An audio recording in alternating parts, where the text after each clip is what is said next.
Hello friends, welcome to my YouTube channel stay blessed mommy and baby. तो आज का video hypothyroidism के बारे में है, जो कि प्रेगनेंसी में एक कॉमन सी मेडिकल कंडीशन है।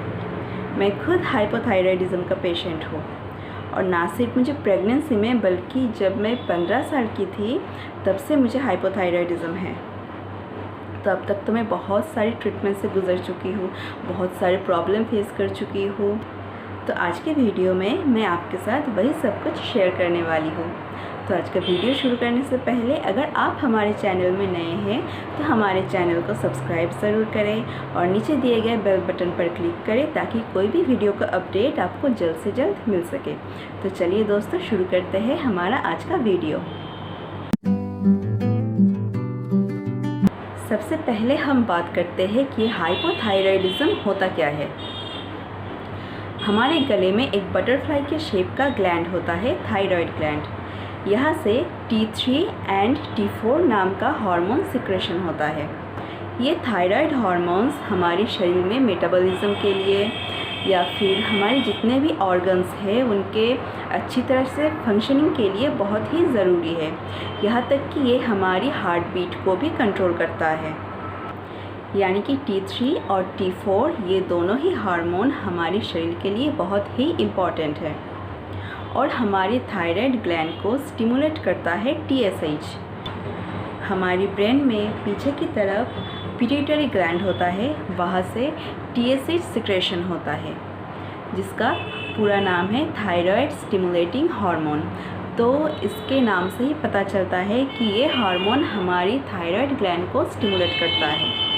तो अगर कभी किसी भी कारण से हमारी थायराइड ग्लैंड अपनी एक्टिविटी कम कर देता है, यानी कि T3 और T4 का मात्रा हमारे शरीर में कम होता जाता है, तो हमारा ब्रेन उसे एक कंटिन्यूअस मैसेज भेजता रहता है कि आप अपने एक्टिविटी को बढ़ाओ। तो इससे क्या होता है कि पिट्यूटरी से TSH का सिक्रेशन बढ़ जाता है। तो इस कंडीशन को कहा जाता है हाइपोथायरॉयडिज्म। कभी कभी ये भी देखा जाता है कि T3 और T4 का लेवल जैसा था वैसे ही नॉर्मल है, पर TSH का मात्रा बढ़ जाता है, तो इसे भी हाइपोथायरॉयडिज्म माना जाता है। वहीं दूसरी तरफ अगर हमारे शरीर में T3 और T4 का मात्रा कम हो जाता है तो TSH का मात्रा ज़्यादा हो जाता है। इसे हाइपरथायरॉयडिज्म कहा जाता है। पर आज के वीडियो में हम सिर्फ हाइपोथायरॉयडिज्म के बारे में ही बात करेंगे। तो ये हाइपोथायरॉयडिज्म किसी भी एज में हो सकता है, छोटे बच्चे से लेकर बड़े बुज़ुर्ग में, कभी कभी तो बाय बर्थ भी हो जाता है और फिर एडल्ट एज में भी हो सकता है। और फिर ये पुरुषों को भी हो सकता है, महिलाओं को भी हो सकता है, पर ज़्यादातर ये महिलाओं में ही देखा जाता है। अब बात करते हैं इसके सिम्टम क्या क्या हो सकता है।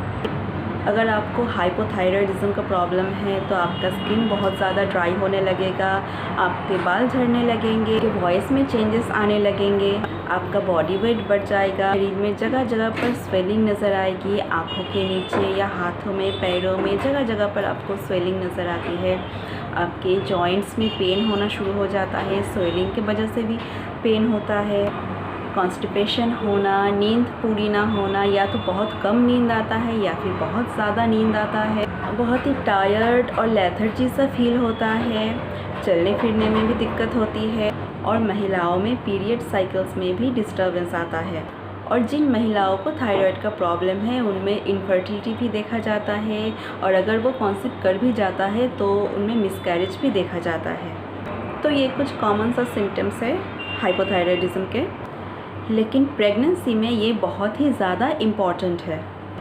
तो जो बेबी हमारे अंदर पल रहा है उनमें 3 महीने के अंत तक ही ये थायराइड हार्मोन सिक्रेशन शुरू होता है, और इसे पूरी तरह से फंक्शनिंग होने में 5 महीने तक लगता है। तो तब तक बच्चा जो है वो माँ के ऊपर ही डिपेंडेंट होता है इन थायराइड हार्मोन्स के लिए। ये थायराइड हार्मोन्स बच्चे की ब्रेन और उनके स्पाइनल कॉर्ड की डेवलपमेंट के लिए बहुत ही ज़रूरी होता है। तो अगर आप में थायराइड का प्रॉब्लम है और इसे अर्ली स्टेज पर ही ट्रीटमेंट नहीं किया गया है तो इससे बेबी की डेवलपमेंट में असर पड़ सकता है। और फिर ट्रीटमेंट ना होने पर आपका मिसकैरेज भी हो सकता है, बीपी बढ़ सकता है, आपको एनीमिया हो सकता है, या फिर बेबी का बर्थ वेट जो है वो कम हो सकता है।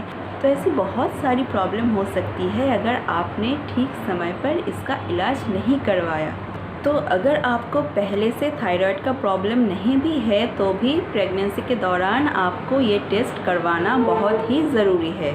तो इसमें जनरली ब्लड टेस्ट ही दिया जाता है, आपका TSH का मात्रा टेस्ट किया जाएगा। प्रेगनेंसी के दौरान पहले 3 महीने में TSH का मात्रा 2.5 या उससे कम होना ज़रूरी है।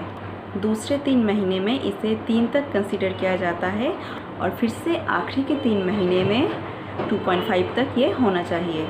अगर आपके शरीर में TSH का मात्रा इससे ज़्यादा होता है तो डॉक्टर इमीडिएटली आपको दवाई स्टार्ट कर देंगे। तो इसका दवाई जो है वो एक हार्मोनल सप्लीमेंट ही होता है।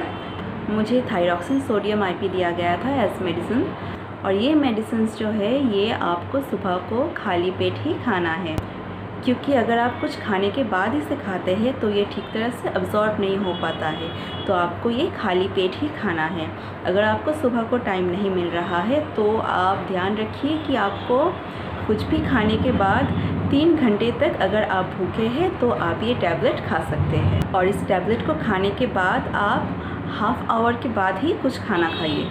और फिर इसके साथ आप आयरन एंड कैल्शियम का सप्लीमेंट भी नहीं ले सकते। उसके लिए भी आपको इन दोनों दवाइयों में कम से कम 3 घंटे की फ़र्क होनी चाहिए। और फिर कुछ कैल्शियम और आयरन का सप्लीमेंट ऐसा भी होता है कि आप जिनको एक साथ नहीं ले सकते हो। तो अगर आप सोचते हो कि सुबह उठकर सारी दवाइयाँ एक साथ ले लेने से सारी टेंशन ही ख़त्म हो गया, तो ये बिल्कुल ही गलत है। आप ऐसा कर सकते हैं कि सुबह को खाली पेट आप थायराइड का मेडिसिन ले लें, फिर लंच के बाद आप कैल्शियम का मेडिसिन ले लें, और फिर रात को खाने के बाद आप आयरन का मेडिसिन ले लें। और डॉक्टर आपको TSH टेस्ट करवाने को कहेंगे, तो उसके हिसाब से वो ठीक करेंगे कि आपके लिए कितना डोज इम्पॉर्टेंट है। पर सबसे इम्पॉर्टेंट बात ये है कि आपको थायराइड का दवाई स्किप नहीं करना है। मैं कंसीव करने की 1-2 साल पहले ही थायराइड का दवा छोड़ चुकी थी, क्योंकि सुबह को मुझे दवाई के बारे में याद नहीं रहता था, और फिर मैं रेगुलर भी नहीं लेती थी दवाई। तो जब तक मैं कंसीव नहीं किया तब तक तो कोई प्रॉब्लम नहीं हुई थी। पर कंसीव करने के बाद मैं अब दूसरे महीने से डॉक्टर के कांटेक्ट में हूँ। तो जब मैंने ब्लड टेस्ट करवाया तो देखा कि मेरा TSH 40 हो चुका था। तो डॉक्टर ने तो मुझे बहुत डांटा इसके लिए, और इमीडिएटली उन्होंने दवाई स्टार्ट की। मेरा TSH इतना बढ़ गया था कि मुझे 125 मिलीग्राम दवाई खाने के लिए बोला गया था। तो प्लीज़ आप ऐसा कुछ मत कीजिए, अपना दवाई स्किप मत कीजिए। अगर आप प्रेग्नेंट नहीं भी है, अगर आपको थायराइड है, तो आपको हर रोज़ इसकी दवाई खानी चाहिए। मैं बहुत ही लकी थी कि मैं टाइम रहते डॉक्टर के पास गई थी, वरना मुझे मिसकैरेज भी हो सकता था।